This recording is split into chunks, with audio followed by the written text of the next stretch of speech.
I'm Matt Reynolds, and this is my podcast.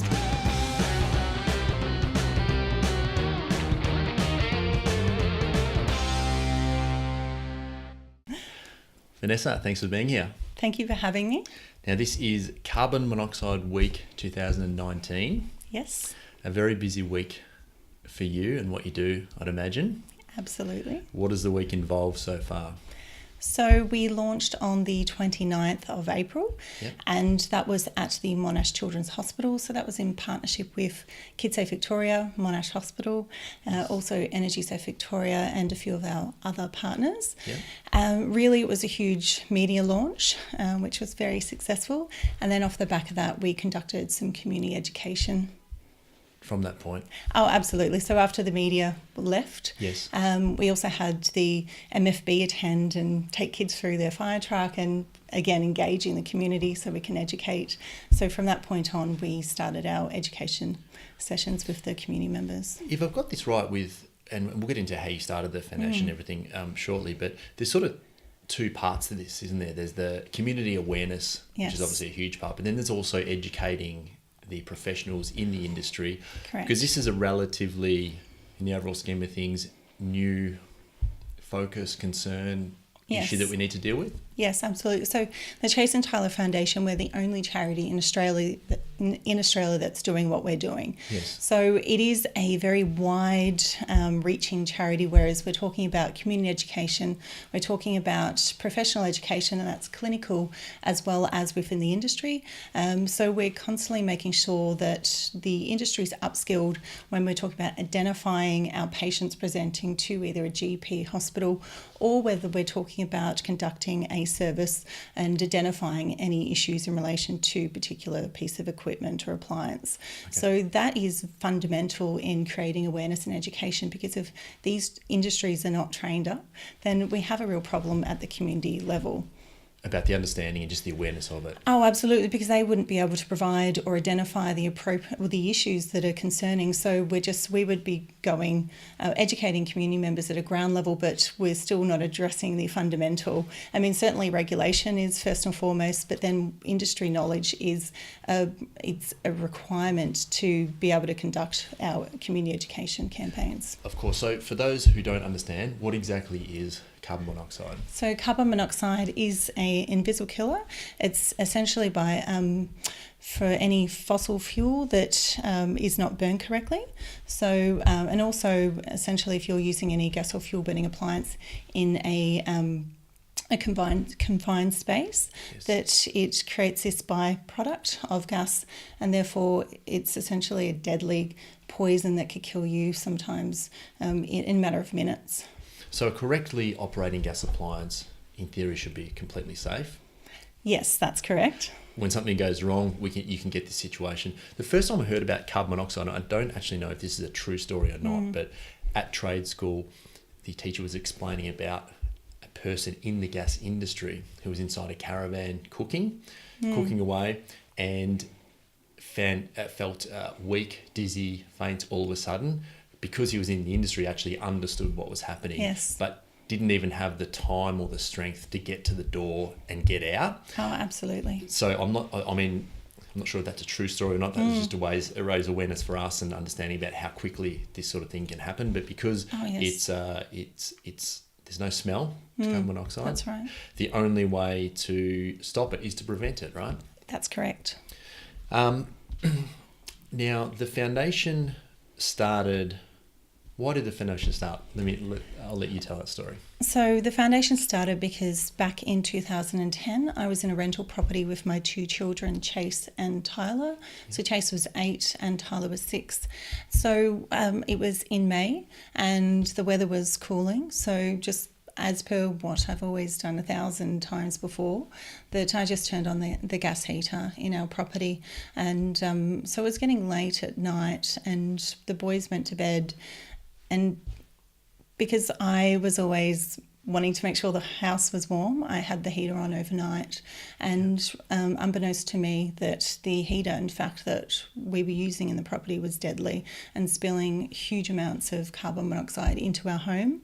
So my children never woke up. And then I did, and ended up several months nearly in hospital from acute carbon monoxide poisoning. So when I woke up, that it was really confusing. I didn't understand what was going on. I mean, I knew in the back of my head, probably because I was quite out of it for some time, and I suffered renal failure. I was on dialysis.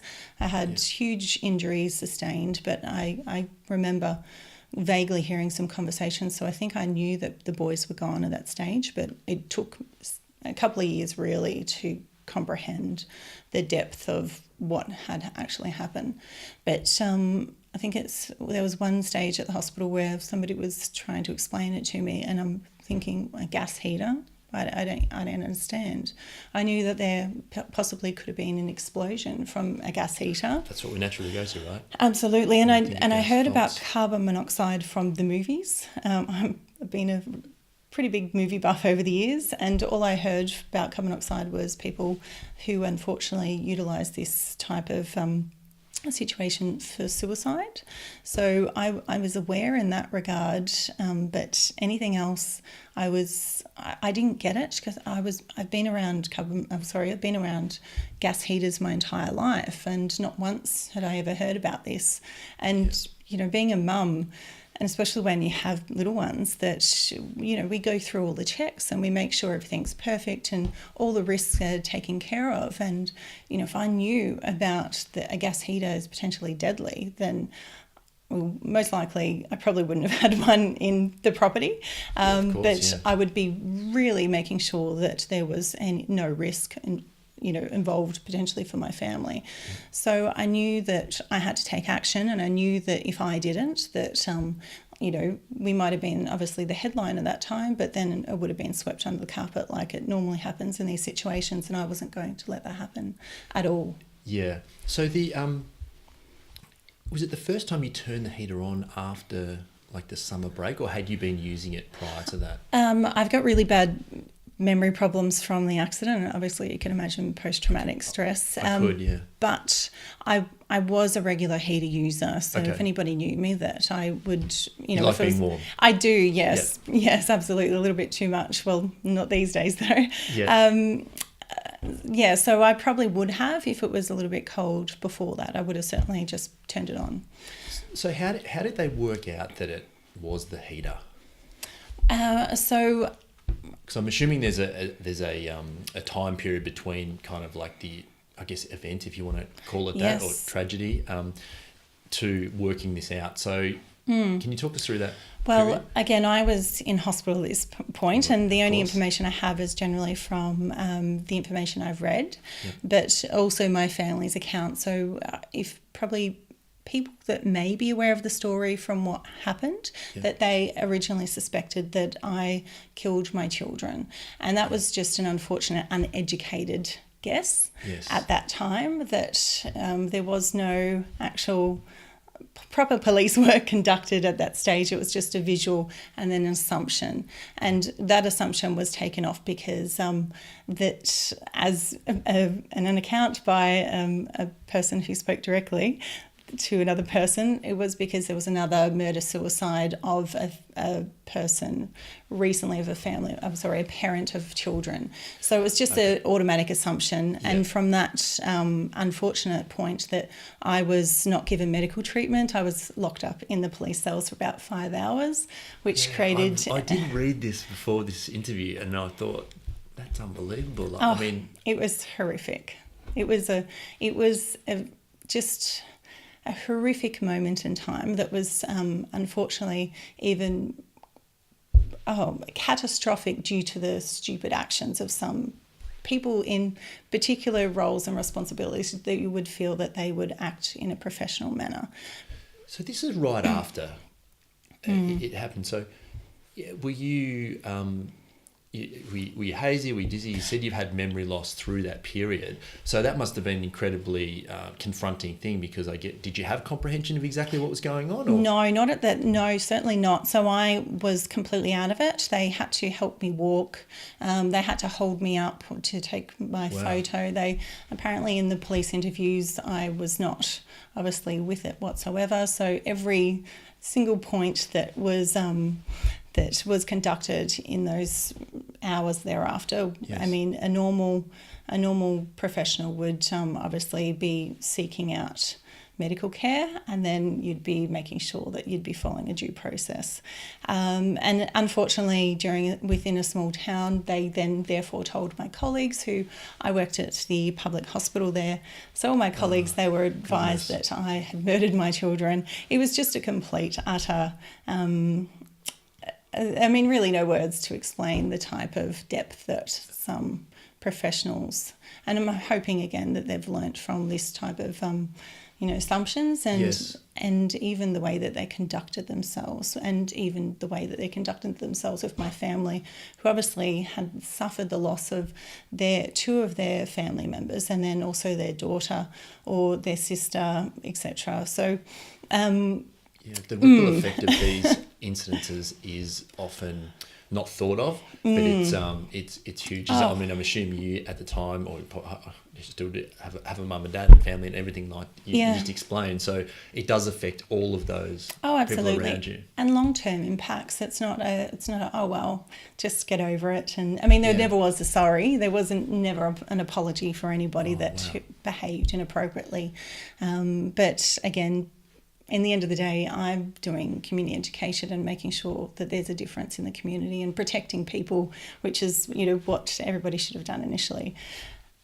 Looking back, because you're an incredibly strong person from the work that you're doing now, are you proud of the way that you handled yourself through that period?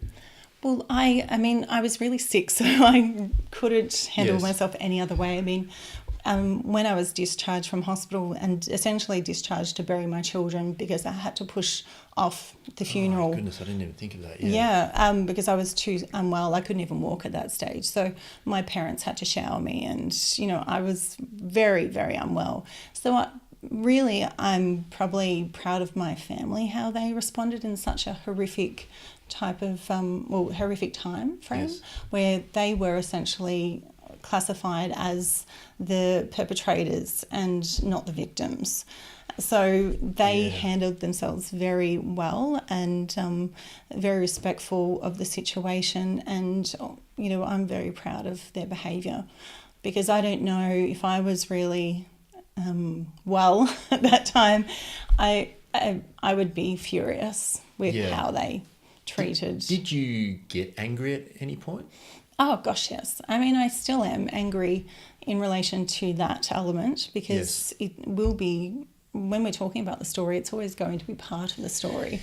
And as a mother, I mean, everything, if anybody knew me that as what I was like with my children, then, I mean, you'd never say that. And so I have to essentially explain myself or the behaviours of others, really. So it does make me angry, and it is until I die, really, that's going to stay with me. So because the path that you've chosen, it's certainly an admirable one. You have to, I mean, you kind of reliving this all the time, right? Because that adds, helps with the awareness and what you're trying to do. So yes, the strength just to deal with that is, I admire what you've done and how you're going about it. I really do, because if you're ever going to be tested, and there's no more severe way of doing that, right, than what you went through. So I imagine sometimes when I remember a lady who her son died before Chase and Tyler, and I thought to myself, and a lot of people always say this, I don't know how I would survive. I couldn't live with that. And really, unfortunately, you have no choice. You just keep on going. But I probably get my resilience from my mother, who she had a disability since she was a child, and I watched her growing up. Okay. And she pushed through no matter what. And I think that that's probably where I found my resilience. And as well as I feel that you have to, it's within you, and you don't realise until, your chips are down, really. You find out what you're made of, as they say. So carbon monoxide specifically, what does it actually do inside your body for those who aren't educated on the effects of the gas? Yeah, so what it does, I mean, the signs and symptoms can be anything from fatigue to tiredness to well, depending on if you've got a health condition, it can exacerbate that. Yes. Nausea, stomach pains, to memory loss, for fogginess type of behaviour, to obviously when we're talking about the higher end, we're talking about unconsciousness and we're talking about death as well. But in my regard, I sustained my nervous system has been damaged, and so I received a brachial plexus injury, which probably not many people know about, but it's essentially my shoulder was dislocated, and I have severe nerve damage in my left arm. So what was it dislocated?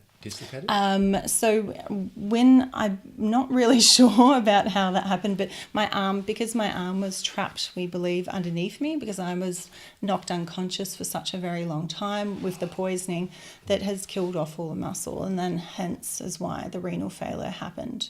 So from that, I've got severe nerve damage, and my hand, so it kills me So every day. You don't have feeling in your hand, or it's like that I've been to the dentist. Really, that numb sort of feeling. Yeah, so that's what my arm feels like, and my hand's probably a lot worse than my arm because I struggle. I type, but I don't really type well. And it's constantly in pain, and I've had an operation to release to sort of let my hand flex a little bit more, but it's sort of like a hook sometimes. So the gas, I guess it starves the blood of oxygen. That's correct, yes. Which then affects, I'm guessing, tissue and muscle and everything else around it. It breaks down the entire system, and essentially you suffocate, which is the end result. Yeah.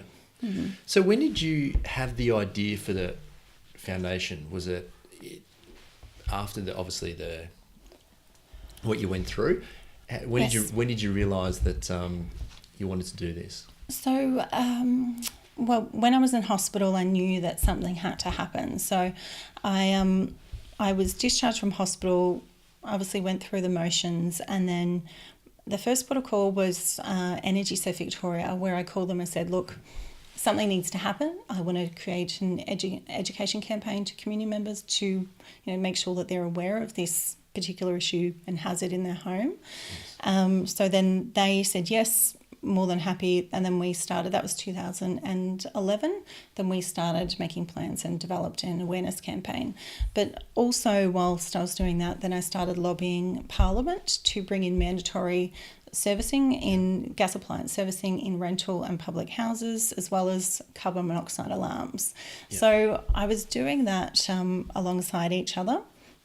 And then I was already running a Facebook page at that point, was Carbon Monoxide the Silent Killer, just doing my little bit to create education in the community on a different platform.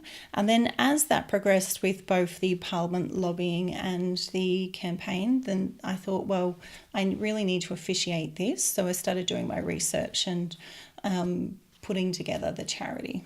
Okay, and a more formal way of going about things. Yes, which was formalised in November 2011. So you knew so quickly that you had to do something about this, like that was going to be absolutely what you want to do. Yeah, I think that watching things happen in the news over the previous years and knowing that, there can be quite a lot of inaction, and, we're very good at responding to issues and being disarmed when something's in the news and going, oh, wow, that's shocking. And then we forget. So I knew that... turn the TV off. And, that's right. So I knew that if I wasn't taking action for a long-term plan, that really this would be just, today's news, and then we'll all go on forgetting about this vital, critical issue in our homes until the next death. So you obviously got a fair bit of traction early on to sort of go down the creating a charity path. What does that involve? Because we were talking before we got started, and you can't just say I'm a charity and right. One day and start acting like it the next. So what's the process of actually forming that? Well, I'm lucky that I engaged a lawyer at that time, so they were Moores Legal, which were amazing, and they were representing me. Obviously, had to address issues with the police behaviour and so on and so forth. And yes, of course. and then also with the coroner's inquest. So they were amazing. They were just a delightful organisation who I told them that this is what I wanted to do. So they set up all the legal aspects of the charity, putting together, assisting to put together the constitution and our legal structure. Yep. So there are a few hoops to jump in that respect. We had to register with the ATO, ANIC,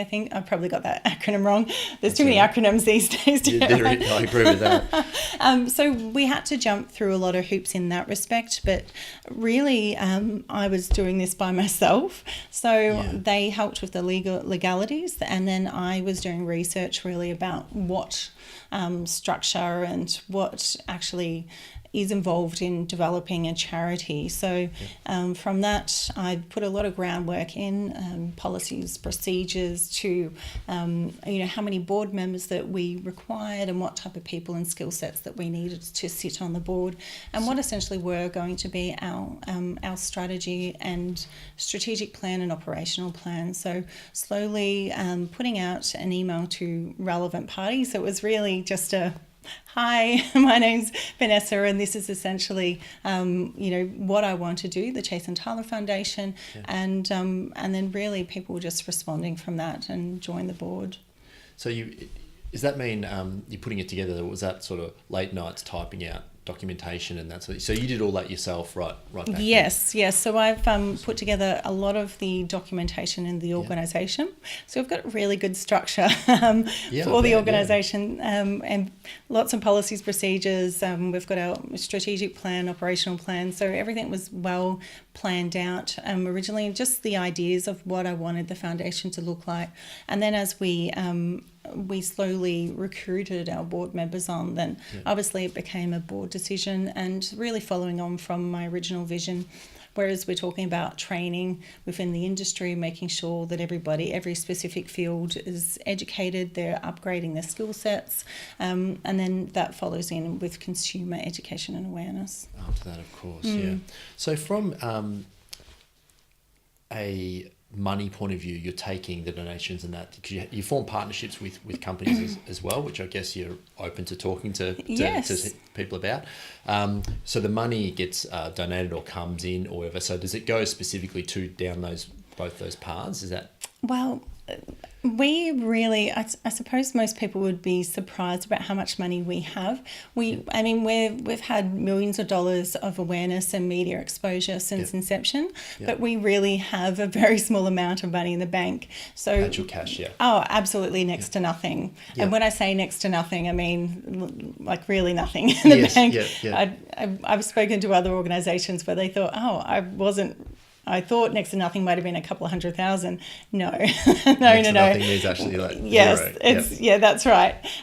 Because really what we've done, what I started off with was we had a few community members that raised some funds because I was really sick after the accident. So I think they raised about $15,000. Okay. And really that's what started the charity. Yeah. So I put that towards the Chase and Tyler Foundation and developing us. Yes. Whereas the lawyers pro bono, which is amazing, but essentially it takes a bit to formalise an organisation and make sure you've got relevant things in place. I mean, there's annual insurance and so on and so forth. Course, but we have had lots of partners over the years. So we've got our insurance is pro bono by an organisation in Shepparton, it's Griffiths, and we have predominantly we've been on social media, which is a zero expense as well. Yes. And we also work through our partners. So Energy Safe Victoria, we've obviously done dual campaigns with them. So we didn't have to actually spend any money apart from community awareness, like our normal promotional items that we hand out to consumers on the day. Yeah. But so we have had spasmodic donations from the community, and then we've had some partnerships. So one of our main sponsors at the moment is Brooks. So they sell carbon monoxide and smoke alarms, and really we've had other little organisations fund us here and there, but we're running next to nothing. So that's really our big strategy, to make sure that we are able to be financially secure. So hopefully we can fund, or at least find some government funding, which would be really nice, because we have pushed this campaign, and I mean, we've been fundamental to creating awareness across Australia, and without the Chase and Tyler Foundation, it certainly wouldn't have been successful without our story. So we're hoping we will get some government funding in the future. I wanted to ask about that, because if you didn't do it, nothing would have changed from my perspective on this, right? Until somebody else maybe had to go through what you went through and has done exactly what you've done. So. And then they would need to then push themselves, because they would have to have that story, that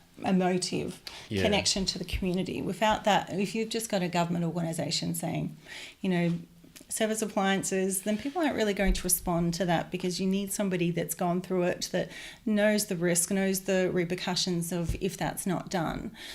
So we're all about the charity, making sure that we're getting real stories, so we're collating all these stories, because it happens so frequently.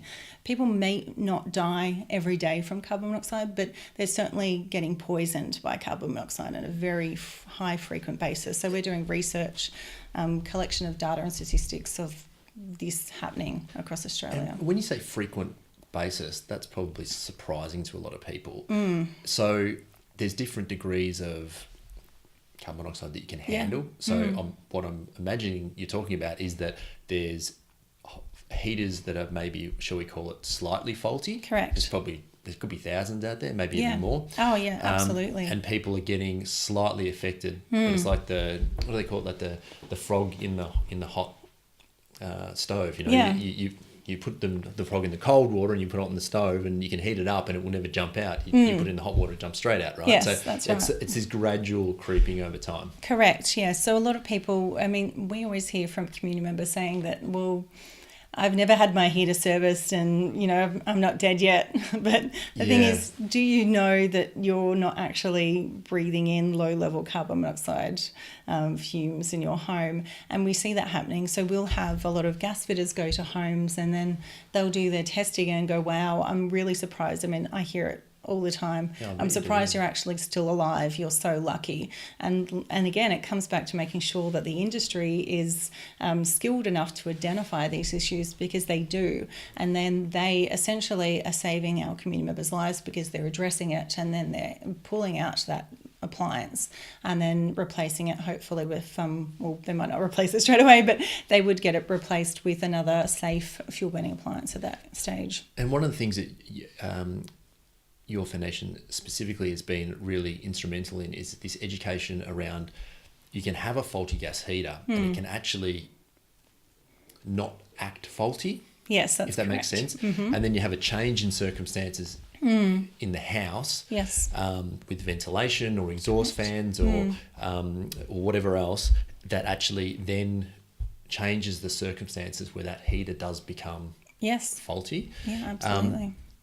You obviously have many stories. You hear that all the time. If you've got a couple of examples of what can change in a house that then can make a heater faulty? Because absolutely. I don't think that other like as plumbers, as gas fitters, we know that this is something we need to consider. But when we go into a house, like, how much do we consider what we're doing affects the electricity, this, that? So,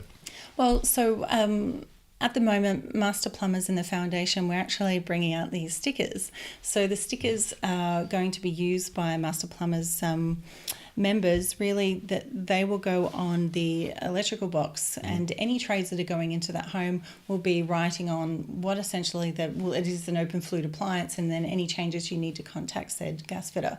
Because what we're looking at, and we're talking about negative pressure a lot in these situations where we've got an open fluid appliance, so open fluid gas appliance, and then somebody may be just, turn the heater on, and then there could be somebody that's just jumped in a shower. The heater may not have been serviced, or it may have, and sometimes it doesn't really matter which has been recently identified.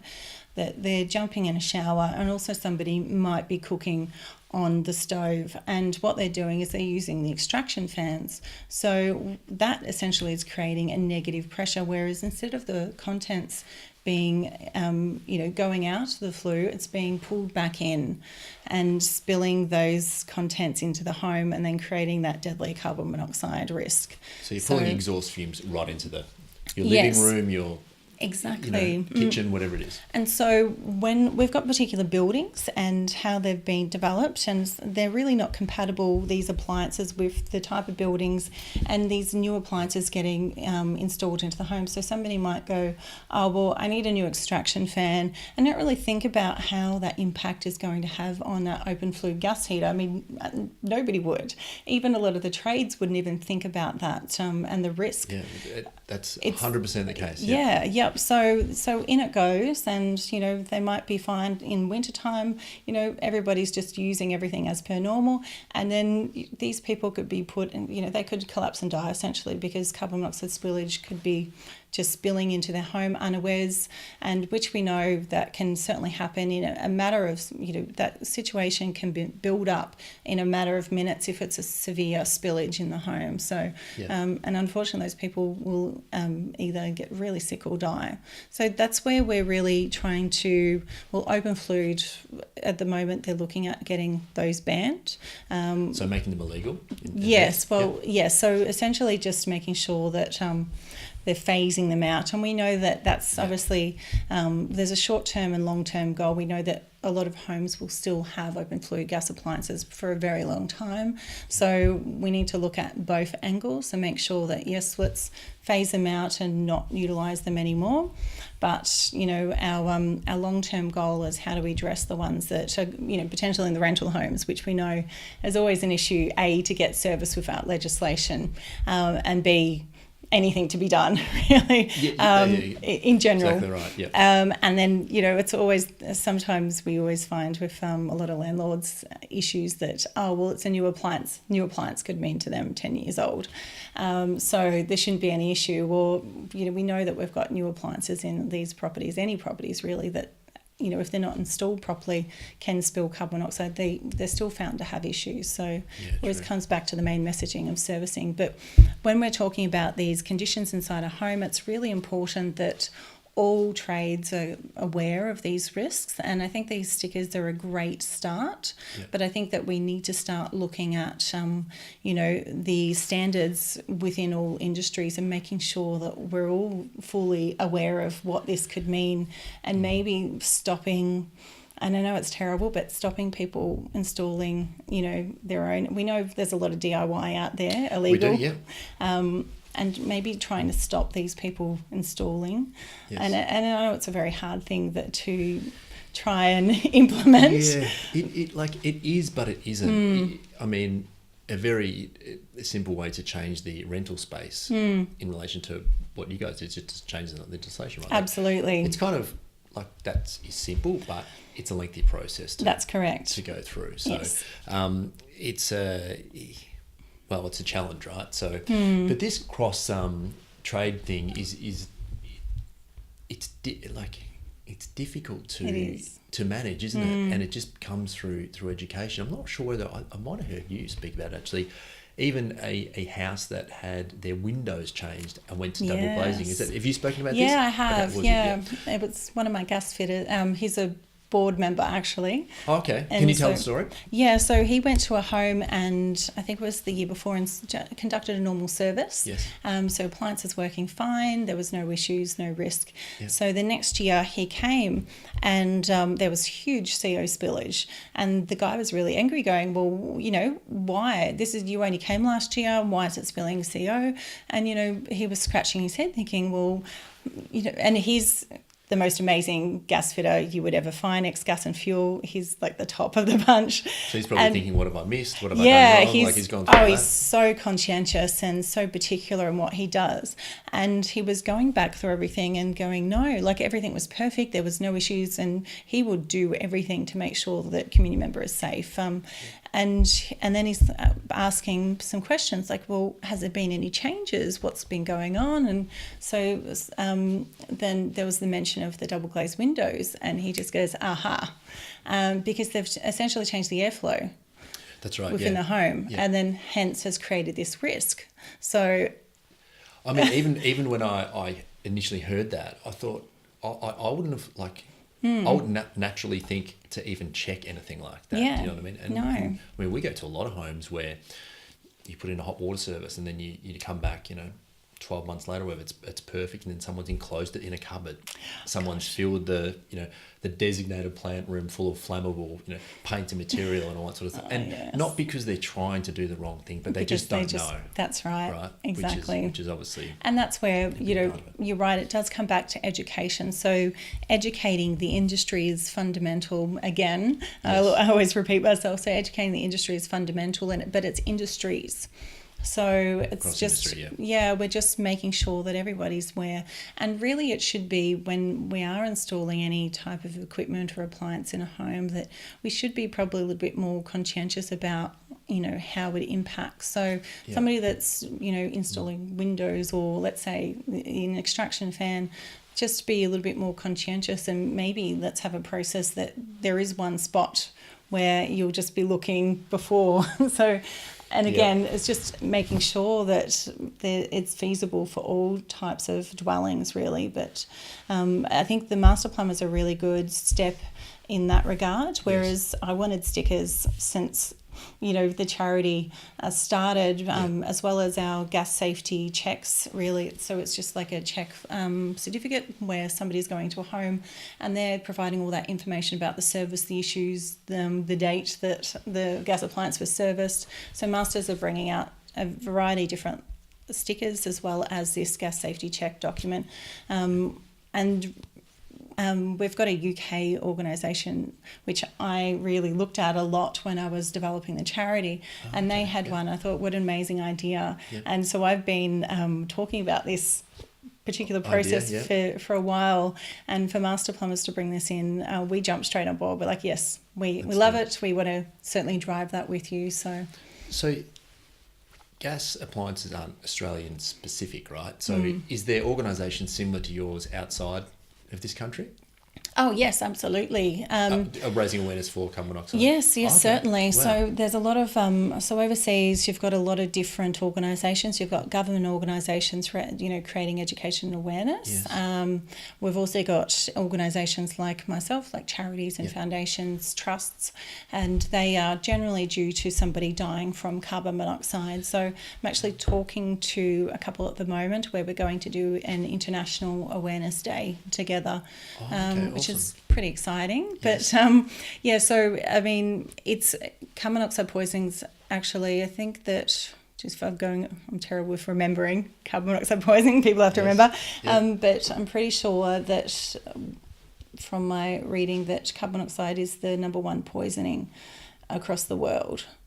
I'll have to make sure I've got that statistic right, but hundreds and hundreds of thousands of people die from carbon monoxide. So it's not just a random thing that happens here and there. It is very common overseas, very common. So are we on par with other countries No. in terms of Not at all. the way you say that, we must be a long way behind? Yeah, we are very behind. So other countries, and I remember when I first started creating the charity, that they are annual for their servicing, and they are all on board with carbon monoxide alarms. They have laws in place for alarms. They also have laws in place for mandatory servicing of these appliances. So we are very slow to jump on the bandwagon, and this has only happened because people have died. So again, it all comes down to money, as we're all aware that sometimes the government has other priorities that they would like to fund, whereas I believe this is a national health issue, and if we actually had governments actually collecting data and statistical information about low-level carbon monoxide poisoning and the impacts of Australians and their future health, then we might be getting a lot more faster traction. Yeah, because in the rental and the government situation, I guess, servicing and maintaining appliances is a line in the expense column, right? And the less items they see in that column, the better the overall report looks. Absolutely. So there's that resistance. But I was speaking with someone the other day about what's the cost of safety? And he actually had a really good way of explaining it. It's that you pay for it, it's just when you pay for it. That's right. So as an example, I'm not sure what the exact numbers are, but if we don't educate people on low-level carbon monoxide poisoning, they end up sick, they end up in hospital. Yeah. That puts the whole system under strain. Absolutely. And you pay for it there. Absolutely. And it could be a lot cheaper. Again, not knowing the exact figures, but I'm going to assume it's a lot cheaper to go back and raise awareness at the start. Yeah. So the best way to deal with the problem is to never have it, right? Yeah, prevention. Exactly. Yeah, So, absolutely. And the people that always lose out are the community members. So they're the ones that, obviously will be impacted by the carbon monoxide poisoning, and not only at that situation, but also long term. So, it goes back to our people. Look after our community members. These people are precious, and we should be looking at the best for everybody. Yes. And health and safety is paramount. I don't understand how come this is not put first and foremost. And if you are a landlord, or if you're in a real estate agency, if you're a real estate agent, refuse any landlords that will not service these appliances, because I can guarantee you in the future the law will come back on you if you're not taking action. The landlords in future, we're already starting to see that there's going to be a lot more legal cases pursuing landlords because they are not having or keeping a safe premises for tenants. I can only speak for myself that for my kids dying and myself being physically impacted, the ramifications to my family, they've wiped out our entire family, but also the ramifications across, our community, like my niece and nephews and my sisters and my parents. Yeah. Huge. Yeah. And family and friends. And imagine. so it's a huge ripple effect. How do we, under your guidance, how do we be protected? We've got to service our gas appliances, obviously. Yes. But I know, being in the industry, there is certainly different levels of skills and abilities when it comes to tradesmen. Yes. And I think that most tradesmen really have their heart in the right place and they really try and do the right thing. Yes. There are some people that dodgy scammers or whatever. So you as a consumer, you want to act in a way that you get the right person. Correct. How do you do that? So the charity, we've been lobbying or creating awareness for quite some time about who essentially they're meant to engage for a gas fitter. Yes. So it's a type A gas fitter and they need to be registered and licensed. So essentially they would be asking for their gas fitter or plumber's license, and then they would be having a look on the back, and you'll be looking for, right down the bottom, you'll be looking for type A gas appliance servicing, if I've got that particular information right. And this is fundamental. That means that this professional has the experience to actually conduct that gas appliance service. And as well as upskilling within the industry, we've been doing a lot of CO spillage courses, so little day courses at the moment. I believe the code's just been updated, which actually specifies the correct servicing process that these professionals have to conduct, because we have a lot of problems at the moment where we have heaters out there, and there's a lot of reasons why they might spill CO. But it doesn't mean necessarily they have to be ripped out and replaced. So That's a very good point. Yeah, it's not that you're going to have to spend thousands of dollars necessarily to fix it. You're right. Absolutely. So we have some gas fitters or plumbers around, or maybe unqualified people in general. There's some alarm. There might be some people that, I think there are still some people that just go around and check for CO spillage. Yes. So they just turn on the appliance and look for spillage and go, oh, there's a leak. Then With we're going the to use of a detection CO device. analyzer, that's right. So then they just essentially want to rip out that gas appliance. That's saving them time. They might have a little kickback because they might sell these appliances. So that is what we really want to see, is that, there could be a multitude of reasons of what's going on with that gas appliance, but you need to actually conduct a full service. Yeah. So if someone comes out and checks your gas appliance and is there for, in most cases, less than an hour, probably less than about 45 minutes, they probably haven't done the right thing, right? Yes. And that's a bit of a, I know that's a bit of a blanket statement, but to actually go through each individual component, check it's okay, check it's clean, inspect it for damage. That's correct. It takes time, right? It's not a 5-minute thing. It's not a 5-minute thing. It does take a lot of time and dedication by the experienced trade person. Yep. So somebody with an open fluid gas appliance, you may see them come in, they'll have a visual, they'll pull apart the appliance, they might get it out of their vacuum cleaner, do a flue integrity inspection, so checking for cracks. They'll be cleaning out the appliance, and they'll be then doing a negative pressure testing, so they'll get a little smoke thing, shutting doors, turning on extraction fans. It's a little science experiment today of our amazing trades. Yes, it is. They're very proficient at what they do, the ones that are skilled. They've put a lot of time into understanding the issue, and it's a lot on their shoulders these days as well to get it right. Yes. So they are wanting to make sure that they have full knowledge of what is required of them. Yeah. And they also want to look after the community members as well and make sure that they're safe within their home. So you'll see them doing all these little science experiments, but essentially they're doing that because they're actually making sure that it's done properly. And you are, if you see that, then you're definitely paying for a great service, and that that person is fully experienced and they're looking after you and your family's best outcomes in that regard. I think it's definitely an element of evolving property technology which is going to help in this space as well, because Agree. if you want to know, most people's houses, the insides are online now, right? Because they've been on realestate.com.au or whatever advertising site. So more and more of our property and maintenance is going to fall into this category eventually, is going to start being tracked. Yes, Who which was is there, very exciting. what was done, all that sort of stuff. So just like you could argue that social media has exposed a lot of our personal lives, and some of us have done that by choice and others have it done for them, if you like. That's what's going to happen in this property space, right? Yeah, I agree. You can just see where this whole movement is going now. There's even the term, right? Prop tech, infusing technology to get a better, keep better records and understand more about what's going on inside the home and track things. So I think as the ability to track things really comes in terms of, as a landlord, have you done every 2 years that you service your appliance every 2 years? As a tradesman, did you follow that procedure? That's all. You're going to be able to go back and actually see all that sort of stuff. So I think, although you want to go as fast as possible, some of these changes are going to really help.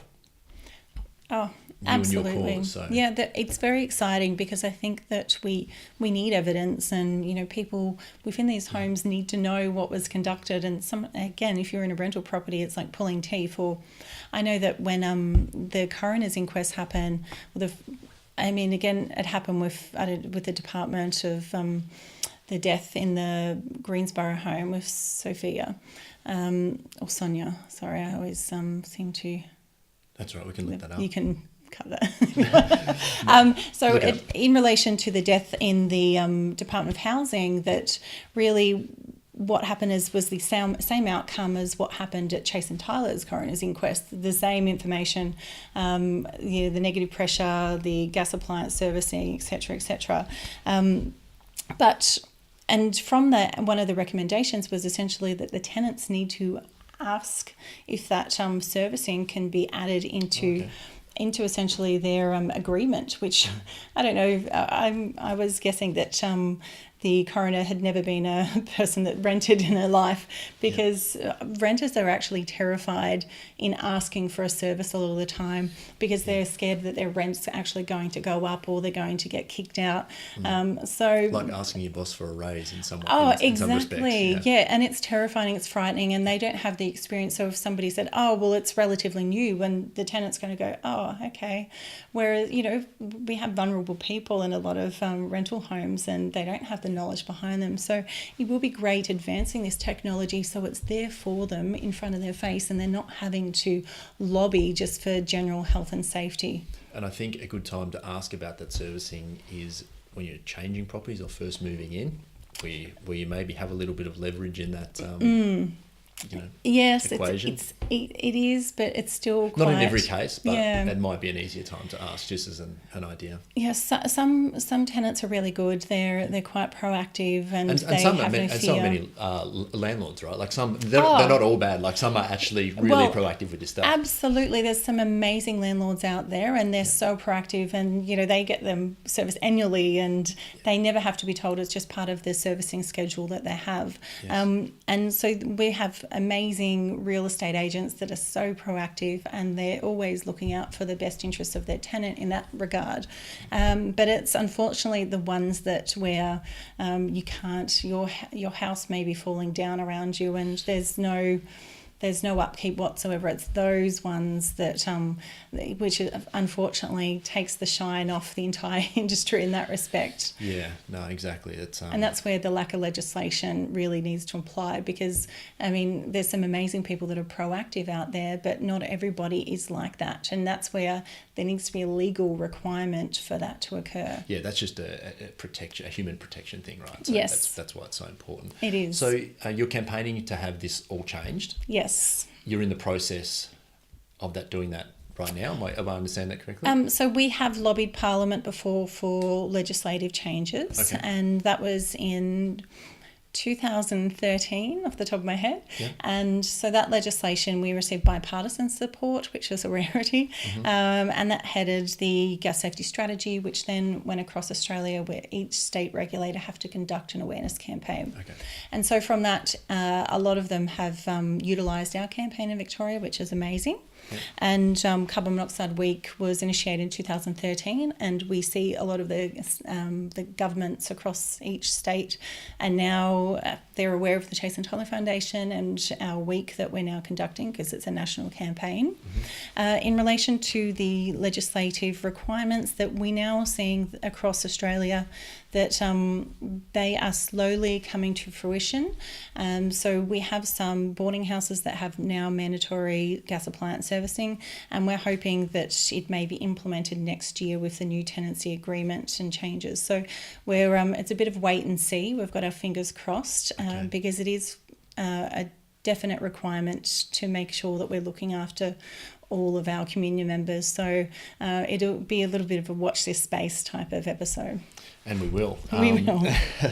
So you've got you've got the Carbon Monoxide Awareness Week, mm-hmm. which we're in the midst of right at this minute. You've got the Energy Poverty Project, and you've got your winter campaign as well, a couple of other things that you're doing. Yes. Can you talk a little bit about both of those? Yeah, sure. So our winter awareness campaign sort of kicks straight off after Carbon Monoxide Awareness Week, and we campaign right until the season changes back. So we'll keep doing, social media campaigning, and then we'll also do sporadic events all throughout the season. So, and again with our partners and community members, and just trying to keep that understanding up throughout the community. Yeah. In relation to our energy poverty, we focus on community members that are financially disadvantaged, and essentially they essentially fall in the category of energy poverty if they are unable to afford general heating. So that could be electricity or gas. Okay. And what we're seeing in Australia, and has been an issue since probably, I'd say, 2012 that we were identifying this, that a lot of people are using unsafe fuel burning sources and bringing them into their home because they are, either that or they can't afford to service their gas heater, which is very common across Australia. I mean, nobody has that money to fork out if they're really living, day to day, just trying to feed their family. Yeah. So in two cases where they can't afford to service their gas appliance, or they're bringing in their patio heater, they might be just briquettes that they bring in, from outside. Outside, yes. Yeah, so big. And has killed lots of people across Australia already, and has also taken a lot of people to hospital, a lot of injuries and illness as well. So it's quite... a golden rule, don't bring outside appliances inside, like under any circumstances. Absolutely. you're creating the ideal circumstance for. Correct. It's in Tragedy confined to happen. spaces. And we're talking about caravanning as well. We're talking about, going camping. We're talking about I'm any just thinking those indoor old- space. Those old, we used to have one when we used to go camping and caravanning and stuff.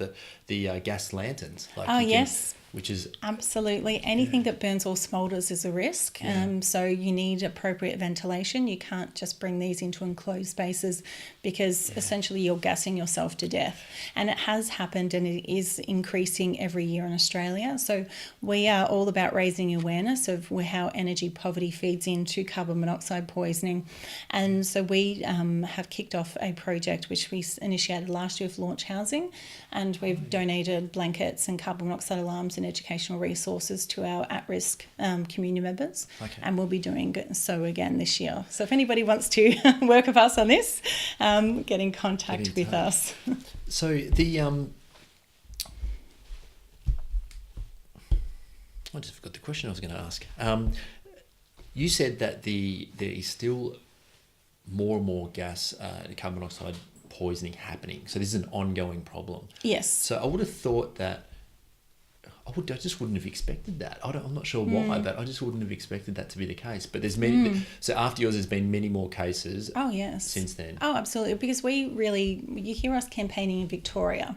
Yeah. So when we work with Energy Safe Victoria, it's about Victorian issues, but the foundation is Australian-wide, so we don't focus just on Victoria. So New South Wales is a big area that we want to address because there's a lot of unsafe outdoor appliances being used. I know when I was living there for a little bit that they're using them in restaurants. They're outdoor patio heaters, and so there's a lot of work to be done in that space. But we've had a lot of people die from carbon monoxide poisoning because they're using these appliances in confined spaces. Yeah, wow. So we've had deaths from our generators, and cars are a risk as well. To our patio heaters, people are using their outdoor areas now, and you might have your blinds that, that keep the wind out and That's heat correct. up the inside, yeah. But yeah. in fact, what you're doing is you're closing off all ventilation and, poisoning yourself. Yes. So it's just about whenever you use anything, so anything that burns or smoulders, any type of fossil fuel appliance, that really you need to just take in mind that, am I safe to use this in here? Because it looks like probably not. Yes, and yeah. you don't use it. So you look at other methods instead. So, stock up on blankets and put on extra layers of clothing, because I know it's not great. A lot of people go, well, we're freezing, but you're going to survive instead of just killing yourself, gassing yourself to death. So, Yeah. you need to look at other options, and there are government rebates out there. So you need to have a look on, if you do some Googling, you can have a look and see if you're eligible for some rebates. And a lot of other not-for-profit charities also do provide assistance to those in need as well over the winter periods. So in, say, 10 years from now, if everything goes the way that you want it to go, what has the foundation achieved? Oh, well, I hope that in 10 years from now that all the legislation is passed in all states of mandatory gas appliance servicing. Or gas and fuel burning appliance servicing would be amazing. And that should be every 1 to 2 years. That we would also have the implementation of carbon monoxide alarms that are introduced that are now legally required. Yep.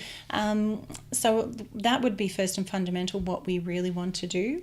I believe that there's always going to be awareness and education required because as our technology changes, it's amazing, but unfortunately it does take us a very long time to catch up, and we're talking can be a space of 30 years. So we might have this amazing technology for people who can afford it, but we need to think of, people who are financially disadvantaged or in particular properties where they're not going to see the benefits. They're still going to live a little bit in the olden ages. So they still will be dealing with these old appliances. So we will always have a space, I believe, for education. We want to start educating schools and making sure that kids are involved and identifying any potential risks, because that will certainly filter up into their parents. And so we want to just cross all different types of sections, and we want to still continue to engage community members. And of course our gas fitters are fundamental in what we do. So we're very passionate about the industry. And so I hope they can appreciate all the work we're doing in that sector. And we would love to work with them as well, just dispersing educational material out to their clients. And we've got a gas fitter database that we've just developed where we're having all type A gas fitters that we're adding onto our database. So head to our foundation website, which is www.chaseandtyler.org.au. So everybody can jump on that. If you're a type A, we'll ask for your qualifications and a few other due diligence information that we need off you, but that's essentially going to be for community members to identify who are qualified. Victoria is our first, obviously, state that we're addressing, then we want to branch out from there on in. So there's the database that you're creating, that's for consumers to go on and find the right person to come into their homes or business and service their appliances. As a type A gas fitter, do we also have to upload our information, or are you doing that automatically off the registration or licensing database? So at the moment they'll be submitting via email, so they'll contact the foundation and then we ask for particular information and then we will upload that on their behalf, but the computer system will be doing this soon, which will be nice. Again, I can imagine it's going to be a lot of work. So we're funding, it all comes back to funding. So then the computer system will be uploading relevant qualifications, and you'll be making sure that you've gone and conducted the VBA, Energy Safe Victoria and Master Plumbers gas spillage testing, LCO spillage testing courses, and you're complying to particular types of standards. And so we really just want to make sure that you're going to be doing the best you can and you're quite knowledgeable in your appliance servicing, which we're safe to pass you on to community members. Skills and knowledge to do the right thing. That's it, yes. A question before we wrap up, Vanessa, that I ask everybody. If you can have one law changed, what would it be? Now, this has stumped some people in the past, but I'm assuming in this case that you probably have several that you'd like changed. So can you give us a couple maybe? I can. So I would love to have mandatory gas and fuel burning appliance every 1 to 2 years would be nice. And I always say 1 to 2 years because I don't know if anybody's aware, appliances over 10 years should be serviced annually. This is when we always say 1 to 2, it's not just minimum of 2. So having that would be fantastic. That would alleviate a lot of issues within the community. They won't have to just suck it up essentially and just risk trying to see if they're going to, get sick or die, just to be warm within the winter period.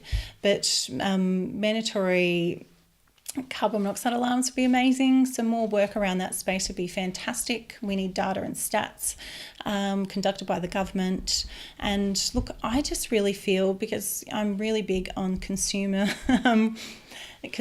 and advocating for them, that, we're talking about rental properties because this is the big issue. This is why I'm here today, because the rental property I was in was not a safe space for my family. So there needs to be a basic standard, minimum standard of living that all rental properties should have. And we worked with the Greens actually, I think it was 2014, and it was about the dob and the dive, really. And it was all about bringing a basic standard of living and a basic standard for rental property. So making sure that doors lock and appliances work. It should be run like a business, because that's effectively what it is. It's a business. So test and tag appliances, and let's make sure these spaces are safe. And yes, you're going to get some income from them, but let's make sure that you don't kill anybody in the interim, and that you can relax and have that peace of mind that you've done your best to make sure that these tenants are safe within their homes. And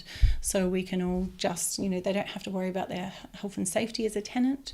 I think that would be an amazing outcome. Yeah, I couldn't agree more. Just to lift our standards and do the right thing in this space is going to be incredibly valuable to the country and by extension world as a whole, right? Absolutely. So, now you mentioned earlier that you're a bit of a movie buff. Do you have a favourite documentary or movie that you can recommend?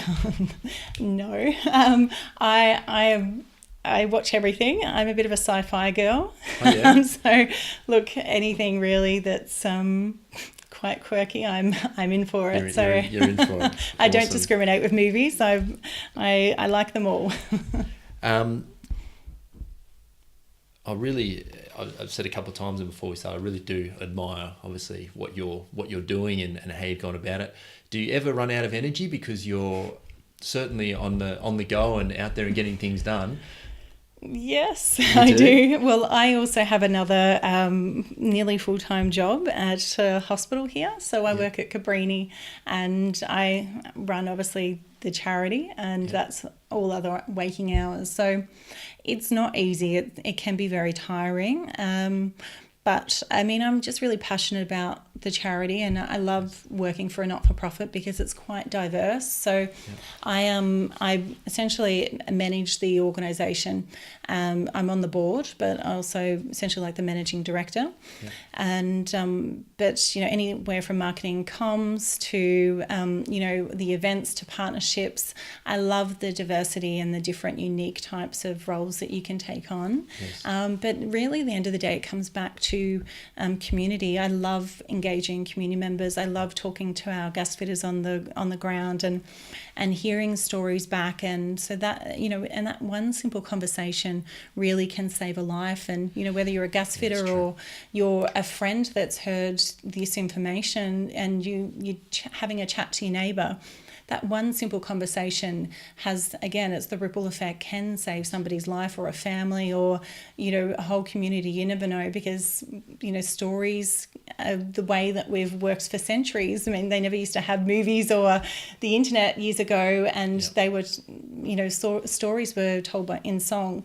So, but that's how they would disseminate all the information through their communities. But that one simple conversation can save a life. And I think that's one thing to take away from today is go have a chat to your mate, go have a chat to your colleague, and just make sure that they're safe.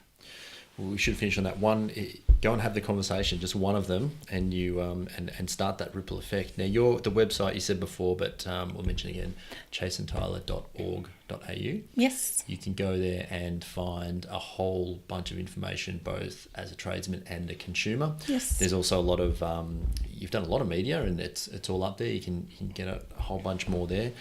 As I said, Vanessa, I really admire what you're doing. Thank you for being here today, and you're an inspiration, and I wish you all the luck with changing and getting these legislation changes through, and I hope that it all comes together for all of our sakes. So I really appreciate you being here. Thank you for having me, and I'm hoping I didn't forget all the important stuff. So thank you. Thank you.